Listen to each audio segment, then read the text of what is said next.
বিলীন হয়ে গিয়েছিল, দেখতে একই রকম। সেই হিসাবে নিত্যানন্দ প্রভুকে দাদা বলতেন, হ্যাঁ, খুব সম্মান করতেন। আবার কখনো ভাই বলতেন। ভাই বলতেন কেন না, এনারা দুজনে একই সঙ্গে উদয় হলো, একই সঙ্গে উদয় হলো, একই সঙ্গে উদয় হলো, একই সঙ্গে উদয় হলো, প্রভুর দয়ের মাঝখানে একই সঙ্গে উদয় হলো,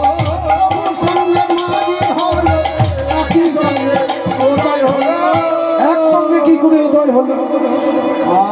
নিত্যানন্দ প্রভুর জন্ম হচ্ছে বীরভূম এক চক্রা গ্রাম। পিতা হারাই পণ্ডিত, মা পদ্মাবতী। আর আমার চৈতন্য মহাপ্রভু জন্ম নিচ্ছেন কোথায়? নদিয়া নবদ্বীপ। জগন্নাথ মিশ্র পিতা, মা সচিদানী।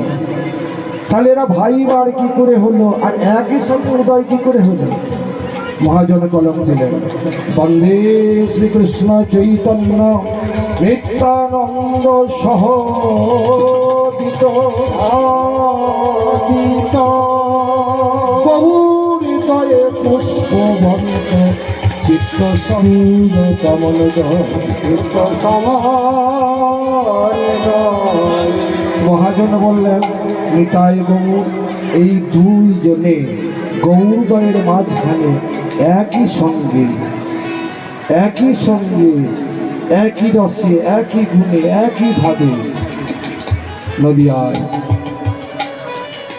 উদয় হলেন। কোথায় না শচী গর্ভ সিন্ধু মাঝে চন্দ্রের প্রকাশ, পাপ তাপ দূরে গেল তিমির বিনাশ। আমার নিতাই গৌর আগমনে অন্ধকার সব দূরে চলে গেল, হ্যাঁ, আলোর প্রকাশ পেল। তাই সেই নিতাই ডান দিকে বসেছে দাদা বলে, গৌর আমার ছোট ভাই ওই হিসাবে।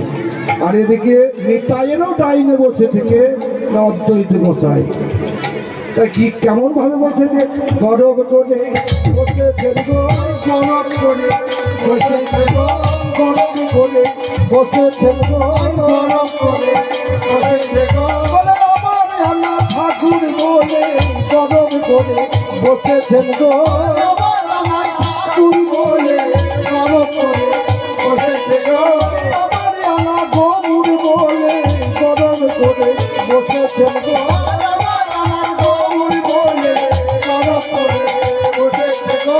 আমি গৌর এনেছিলাম, আমি গৌর এনেছিলাম, সোনের ভাই রে আমি গৌর এনেছিলাম, বলি মদন গোপালে সো বলে আমি গোপালে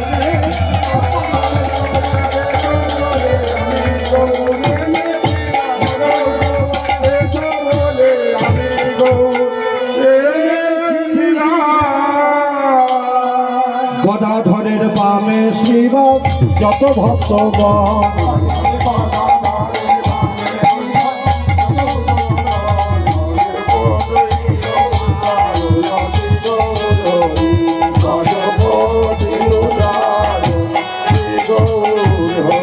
কিবা যথাযথ স্থানে বসলেন ভক্তবৃন্দগণ,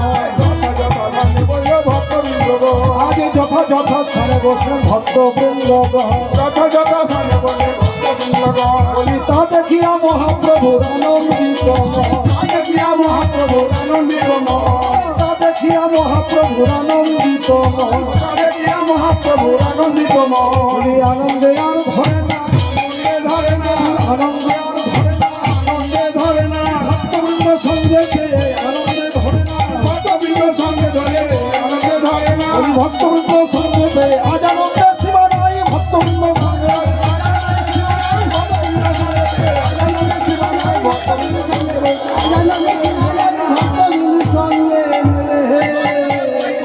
তাই মহাপ্রভুর পারিষদগণ 64 মহান্ত, দ্বাদশ গোপাল, 6 চক্রবর্তী,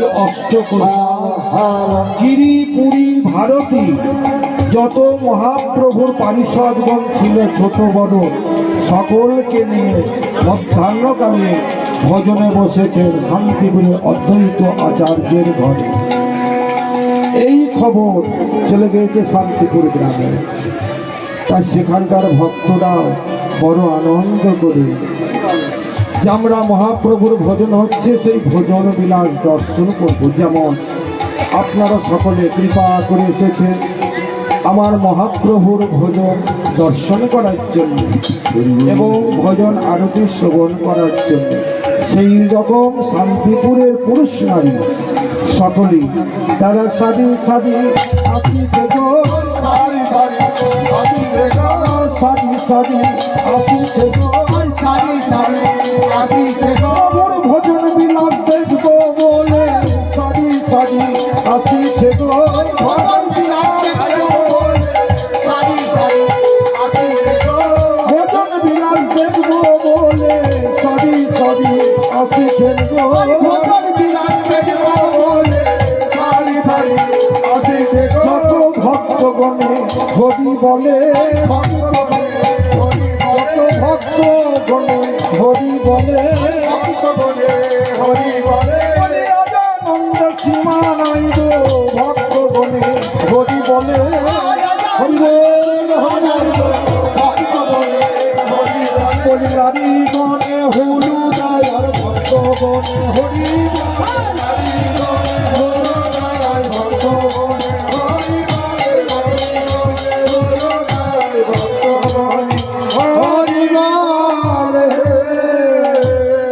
হলো জয় করে তোরা মুখ হরে হরে হরে হরে হরে হরে জয় করে তোরা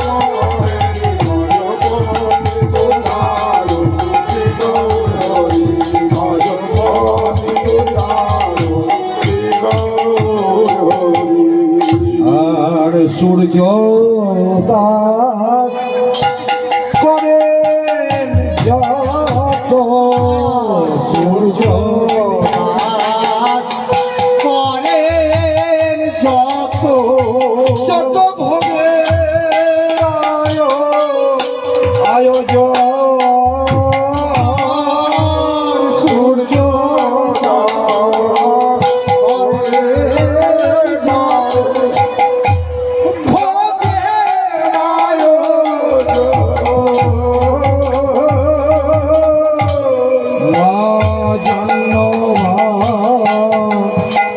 সাজাইলে ভোগ মাল সত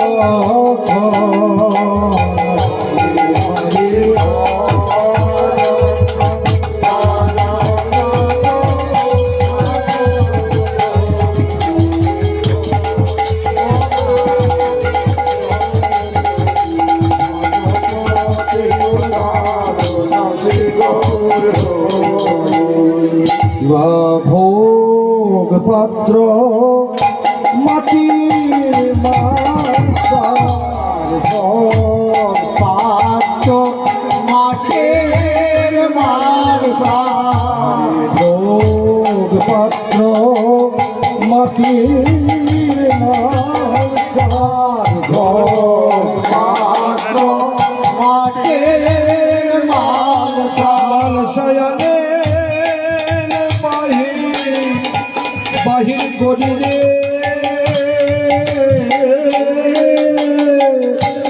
ও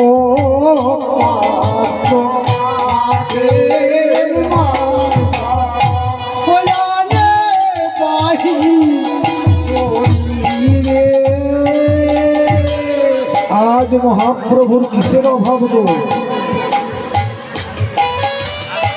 মহাপ্রভুর কিসের অভাব আছে? এত ভক্তবৃন্দ এবং যিনি নিজে কুবের, তার ধন সম্পদের তো অভাব নাই। তা এত কিছু থাকতে আজ মহাপ্রভুর ভোগ হচ্ছে কোথায় না মাটির মালসা দিয়ে। আমার কমিটির ভক্তরা মন করলে পিতলের মালসা আনতে পারত, বা এখানে চাঁদি সোনার কাজ হয় চাঁদির মালসাও করে দিতে পারতো। আবার এমন ভক্ত যে সোনা দিয়েও মালসা তৈরি করে দিতে পারত, কিন্তু তা না দিয়ে কি করছে না একটা মাটির মালসা। তা মাটির মালসা কেন প্রভুর ভোগ লাগছে? দাপর যুগে